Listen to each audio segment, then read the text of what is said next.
Good morning to all of you. It's Sanjeev sir here. आज school going students के social media पे बराबर request और ये हमारी रिस्पॉन्सिबिलिटी भी है। तो आज मैं एक चैप्टर्स उनके टेक्स्ट बुक से ले रहा हूं और वो चैप्टर है न्यूट्रिशन। ये चैप्टर जो है टोटल न्यूट्रिशन जो पढ़ना है इसके सिलेबस में ये प्लांट्स में भी पढ़ना है और एनिमल्स में पढ़ना है। तो आज जो हमारा जो टॉपिक्स है वो है न्यूट्रिशन इन प्लांट्स। अब इसको स्टार्ट करने से पहले एक इंस्ट्रक्शन आपको बता दें कि ये जो मैं पूरा चैप्टर्स को टोटल 3 वीडियो या कह सकते हैं 3 पार्ट्स में मैं कवर करूंगा। पहले पार्ट्स में इसका बेसिक्स बताऊंगा, दूसरे पार्ट्स में मैकेनिज्म बताऊंगा और तीसरे पार्ट्स में एक्सपेरिमेंटल प्रूफ पढ़ना है आप लोगों को कि क्या प्लांट्स में जो फोटोसिंथेसिस हो रहा है वो फैक्टर्स जो हैं वो रियली भी रिस्पॉन्सिबल हैं कि नहीं। तो ये 3 पार्ट में मेरा वीडियो उपलब्ध होगा। तो आज मैं उसका फर्स्ट पार्ट डिस्कस करने जा रहा हूं। तो आइए देखते हैं, बहुत ही इंटरेस्टिंग चैप्टर है और हम लोग के जीवन से चूंकि पूरा का पूरा आप जानते हैं कि पूरा जो लिविंग ऑर्गेनिजम्स है सर्वाइव कर रहा प्लांट्स पे डिपेंड करता है। तो आज देखते हैं न्यूट्रिशन इन प्लांट्स। तो सबसे पहले ये एक आप देख रहे हैं न्यूट्रिशन इन प्लांट्स में एक वर्ड लगा हुआ है न्यूट्रिशन। तो ये न्यूट्रिशन है क्या और न्यूट्रिशन जरूरत क्यों है किसी। तो आप जिस तरह से देखते होंगे आम जीवन में कि आप एक मोटरसाइकिल चला रहे हो, कार चला रहे हो या कोई भी इंजन चला रहे हो जिससे आप कोई वर्क कर रहे हैं, किस काम ले रहे हैं, तो उसको चलाने के लिए एक एनर्जी की जरूरत उसमें पड़ती है और आप उसमें ईंधन के रूप में उसमें फ्यूल डालते हैं।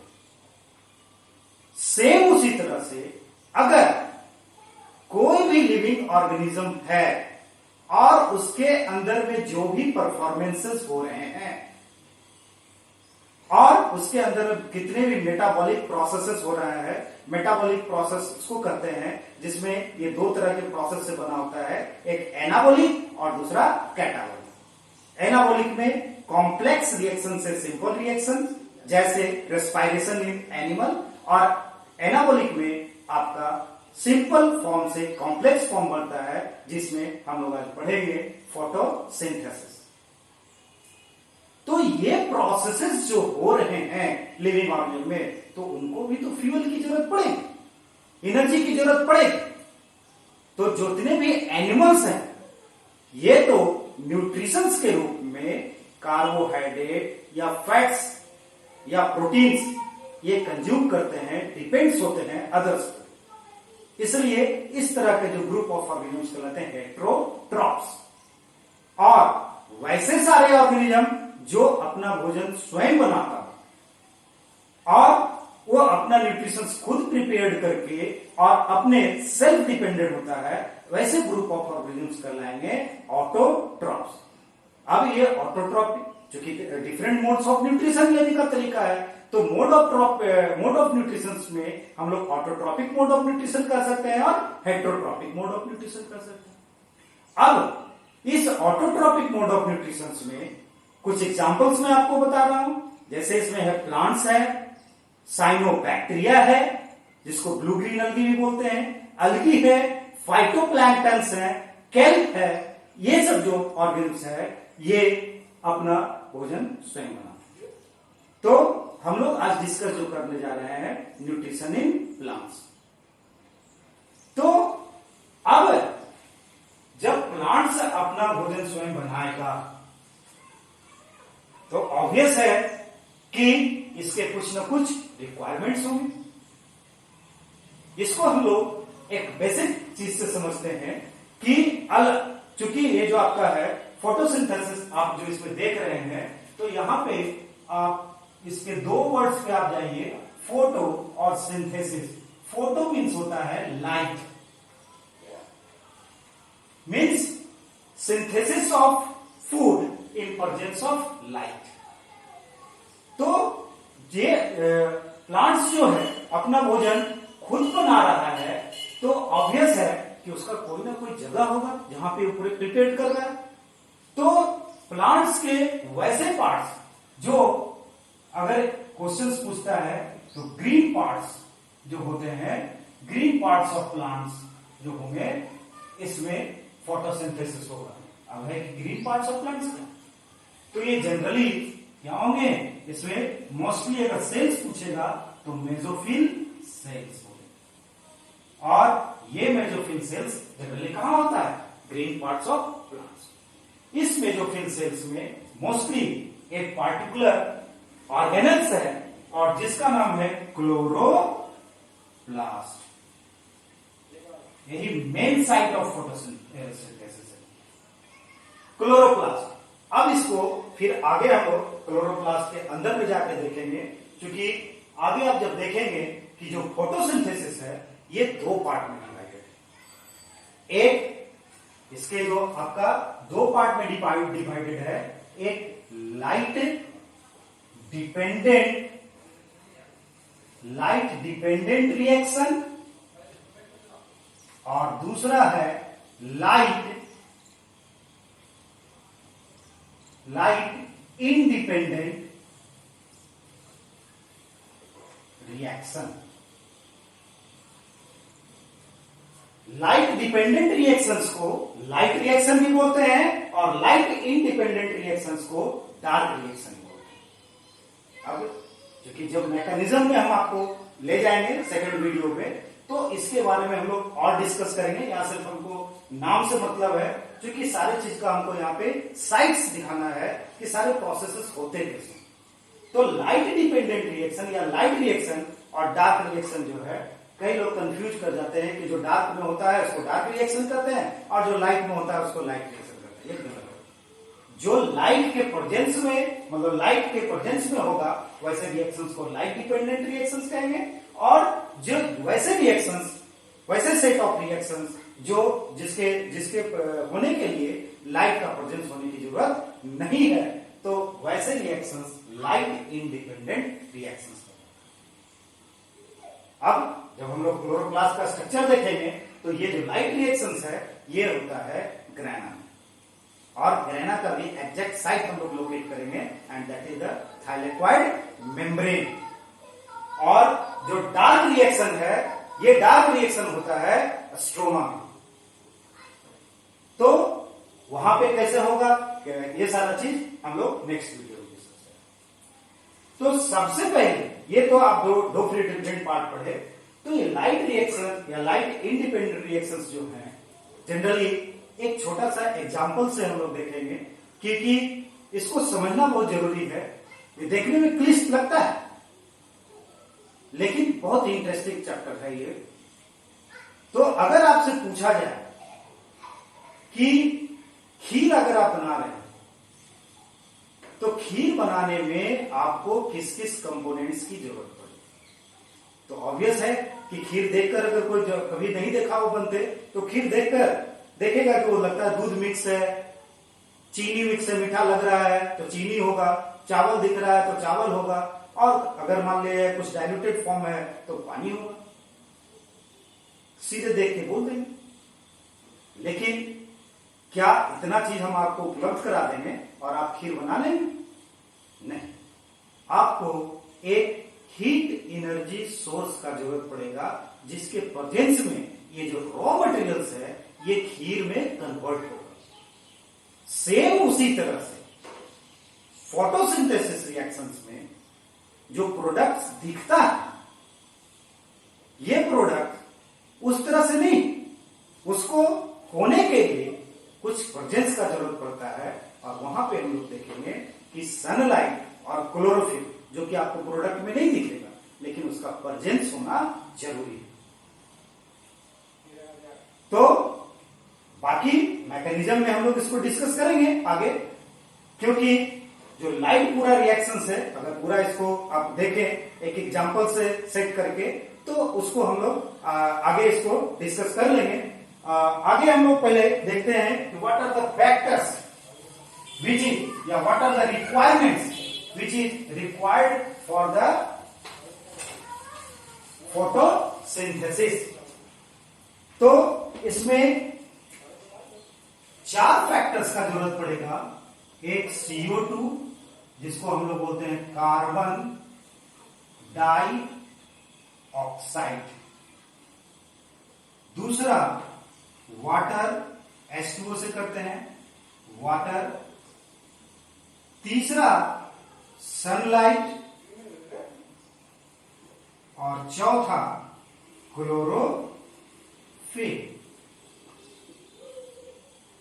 क्लोरोफिल हम लोग यहां तो देखते हैं जनरली ये क्लोरोफिल 2 तरह का होगा।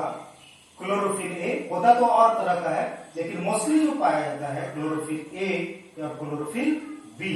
अगर इसका केमिकल फॉर्मूला देखें तो C55 H72 O5 N4 Mg, और दूसरे में C55 H70 O6 N4 Mg। तो इस फॉर्मूला को लिखने का मेन मकसद मेरा था कि इस Mg का आप रोल देखिए। ये क्वेश्चन बार बार पूछता है कि क्लोरोफिल में, जैसे हम लोग हीमोग्लोबिन में बार बार पूछता है कि कौन सा मेटल्स पाया जाता है, तो उसमें आयरन बोलते हैं।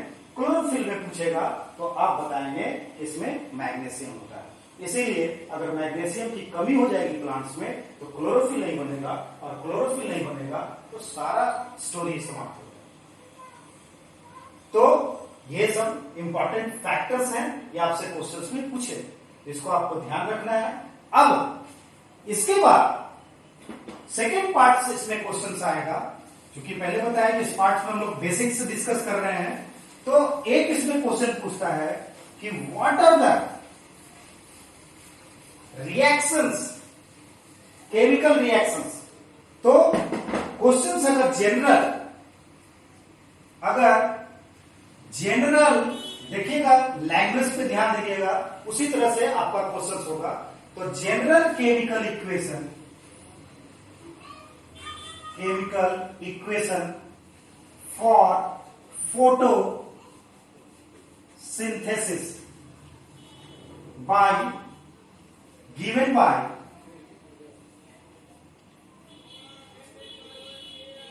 Rubin and Cannon in 1941 क्या है? तो केमिकल इक्वेशन, जैसे ही आप केमिकल इक्वेशन की बात करेंगे तो आप इक्वेशन जब लिखते होंगे तो लेफ्ट हैंड साइड में हम लोग रिएक्टेंट्स लिखते हैं और राइट हैंड साइड में हम लोग प्रोडक्ट्स लिखते हैं और उसके बीच में हम लोग एरो रिप्रेजेंट करते हैं। तो रिएक्टेंट्स कन्वर्ट्स होता है प्रोडक्ट्स में। तो carbon dioxide 6CO2 plus 12H2O in presence of sunlight and chlorophyll. This converts into C6, simple sugar है, C6H12O6, and this is called glucose, and 6H2O and 6O2। इसको हम लोग इस एरो से दिखाते हैं, गैस फॉर्म है तो ये आपका निकलेगा। और एक ही साथ इसका हम लोग नाम भी सबका, चूंकि फॉर्मूला में जो भी होगा वो सबका नाम एक ही होगा। एक देगा ओवरऑल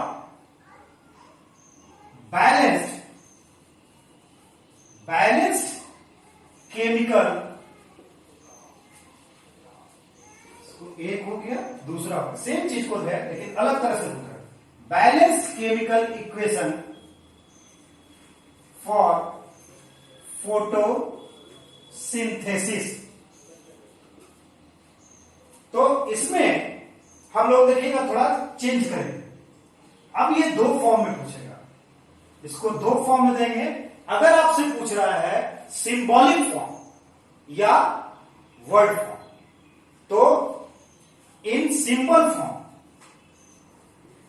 अगर सिंबल फॉर्म अगर आपसे पूछेगा तो आप करेंगे 6CO2 plus 6H2O sunlight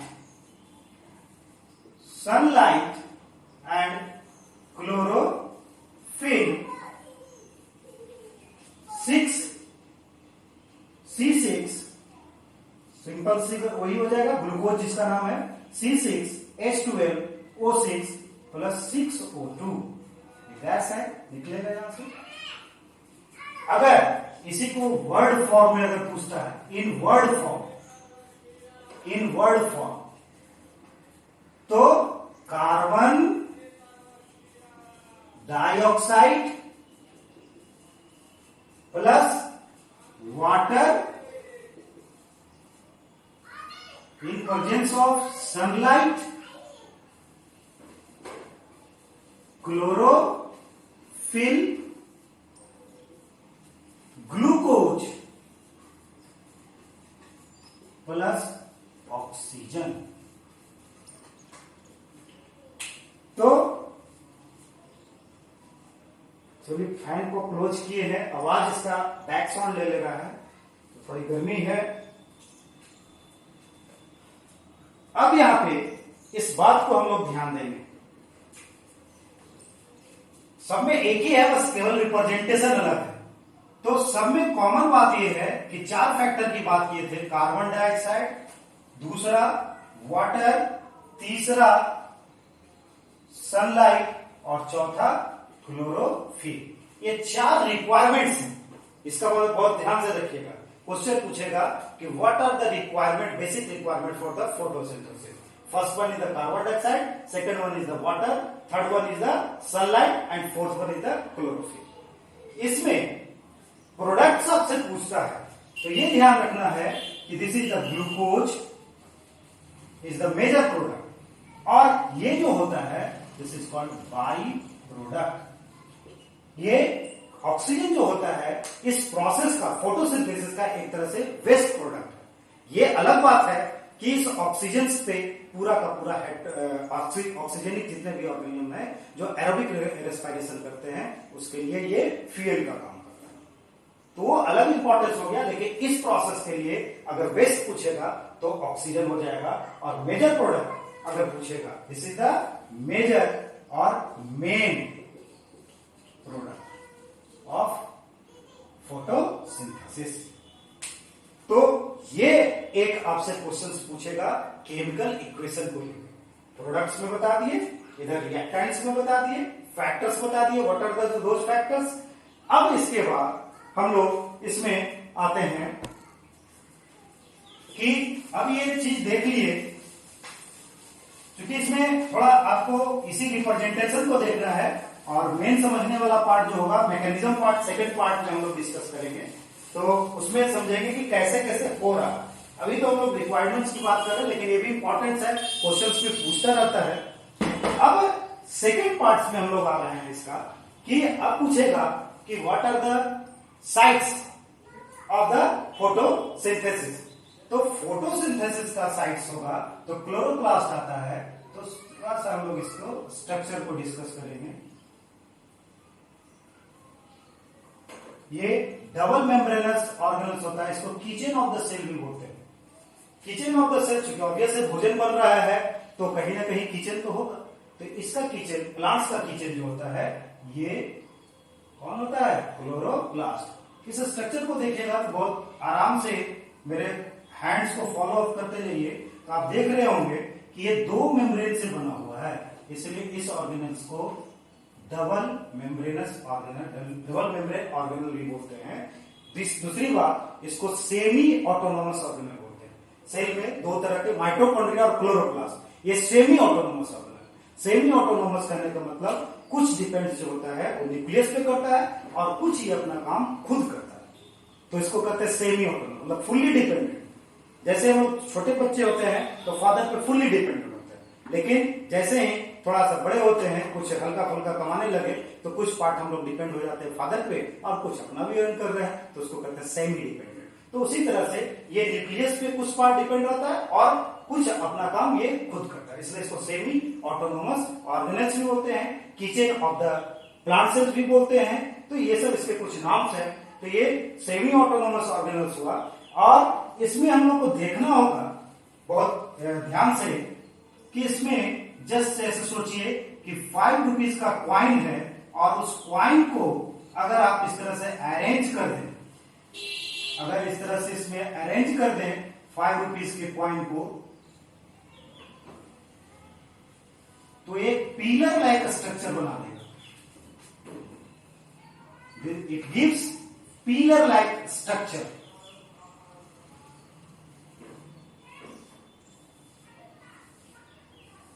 diagrams को डायरेक्टली मैं बना रहा हूं ताकि आप इसको आराम से समझ सकें।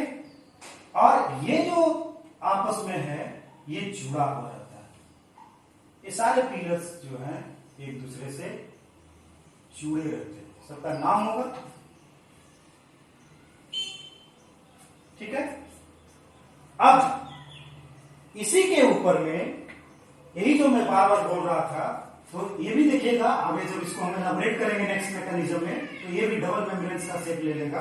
अगर हम किसी एक को दिखाते हैं तो आप इसको ऐसे दिखा सकते हैं कि ये भी जो होता है ये इस तरह से होता है। एंड इसी के ऊपर में ये this is called thylakoid membrane, और यहीं पे रिएक्शन सेंटर कर सकते हैं। This all are the reaction centre. इसी तरह से पूरे पे मतलब सारे पे जो है ये सब पे जैसे एक में बना है वैसे सारे में रहेगा। So this is called reaction centre, जहां पे रहता है chlorophyll A, chlorophyll B and xanthophylls. Xanthophylls और क्लोरोफिल अदर जो है that is called accessory pigment, जो इसको हेल्प करेगा, कोऑर्डिनेट कराएगा। तो मैकेनिज्म हम लोग नेक्स्ट पार्ट में डिस्कस करेंगे। तो सबसे पहले यहां देखेंगे तो ये इसका पहला बाहर का पार्ट आएगा, आउटर मेम्ब्रेन। ये हो जाएगा इनर मेम्ब्रेन। इसको एनवेलप के नाम से भी बोलते हैं। उसके बाद आप यहां देखेंगे एक स्ट्रक्चर को, मेन ये स्ट्रक्चर है, तो इस मेम्ब्रेन को कहेंगे थाइलेक्वाइड, थाइलेक्वाइड मेम्ब्रेन।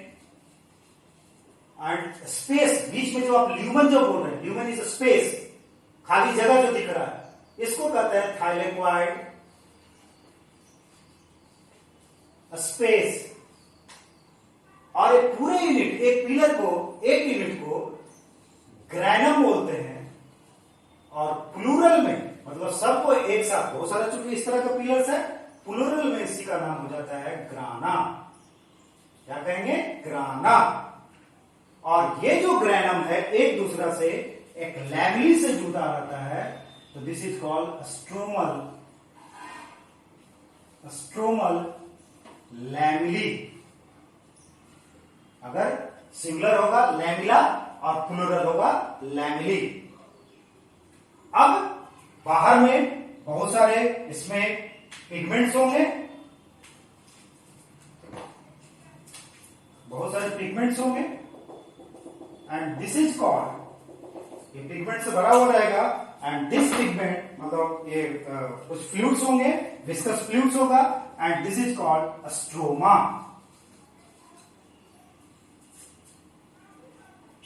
इसके अलावा इसमें इसका अपना राइबोसोम्स होगा। ऑब्वियस है कि दो तरह का राइबोसोम्स देखते हैं, प्रोकैरियोट्स में 70S और यूकैरियोट्स में 80S। तो इसमें जो राइबोसोम्स होगा वो 70S राइबोसोम होगा। जैसा कि हम बोले कि ये अपना सेल्फ डिपेंडेंट है, तो इसका अपना जेनेटिक मटेरियल होगा, तो सर्कुलर क्रोमोसोम होंगे, या इसका कह सकते हैं जेनेटिक मटेरियल होगा। ऑब्वियस है इसमें कुछ अपने इसका एंजाइम्स होंगे। एक बहुत ही इंपॉर्टेंट इसका एंजाइम्स है जो है, नाम है रूबिस्को, जो कि अगले में हम लोग देखेंगे इसको, रूबिस्को। इसमें स्टार्च, छोटे छोटे स्टार्च मॉलिक्यूल्स होंगे, this is called starch grains. इस तरह से ये आप क्लोरोप्लास्ट का स्ट्रक्चर देख रहे हैं। तो इसमें एक चीज हमको ये कर दे रहे हैं, क्योंकि हम पता है कि फोटोसिंथेसिस जो हो रहा है अगर पूछेगा तो ये किचन ऑफ द सेल जिसको बोल रहे हैं क्लोरोप्लास्ट में। लेकिन हम बताया कि फोटोसिंथेसिस दो स्टेज में जाता है, एक लाइट डिपेंडेंट रिएक्शन जिसको लाइट रिएक्शन कहते हैं और दूसरा डार्क रिएक्शन। तो अब यहां पूछेगा कि लाइट रिएक्शन कहां पे होगा, जनरल तक पूछ रहा फोटोसिंथेसिस तो मैंने बता दिया क्लोरोप्लास्ट, लेकिन इसमें कहां पे होगा तो थाइलेकोइड मेम्ब्रेन में आप देंगे लाइट रिएक्शन, सारा एक्सप्लेन होगा नेक्स्ट में। और स्ट्रोमा में हो जाएगा, यहां आपको स्ट्रोमा दिख रहा है, इसमें होता है डार्क रिएक्शन। तो इस तरह से आप देख रहे हैं कि ये डिफरेंट पार्ट्स, अगर लाइट रिएक्शन कहां होगा, साइट भी बता दिए कि site of the photosynthesis general हो गया क्लोरोप्लास्ट, ये मेसोफिल सेल या green parts of the plant. उसके बाद अगर आपका इसमें अगर पूछता है तो स्ट्रोमा में डार्क रिएक्शन और थाइलेकोइड मेम्ब्रेन पे लाइट रिएक्शन होगा। तो ये स्ट्रक्चर्स आपको लिए बहुत इंपॉर्टेंट है। अब इसमें जो फैक्टर्स था वो भी आपको बता दिए। अब ये डिफरेंट फैक्टर्स जो है फोटोसिंथेसिस को भी अफेक्ट करता है, क्योंकि आप देखें कि CO2 चाहिए, वाटर चाहिए, या आपको सनलाइट चाहिए, या उसमें आपको एक और आपका देखिए क्लोरोफिल। तो फोटोसिंथेसिस जो होता है एक पार्टिकुलर ऑप्टिमम टेम्परेचर पे होगा, ऑप्टिमम सनलाइट इंटेंसिटी पे होगा। तो उसको भी आपको समझना होगा, क्योंकि एक क्वेश्चन आपको बोलेगा कि what are those factors which affects the rate of photosynthesis.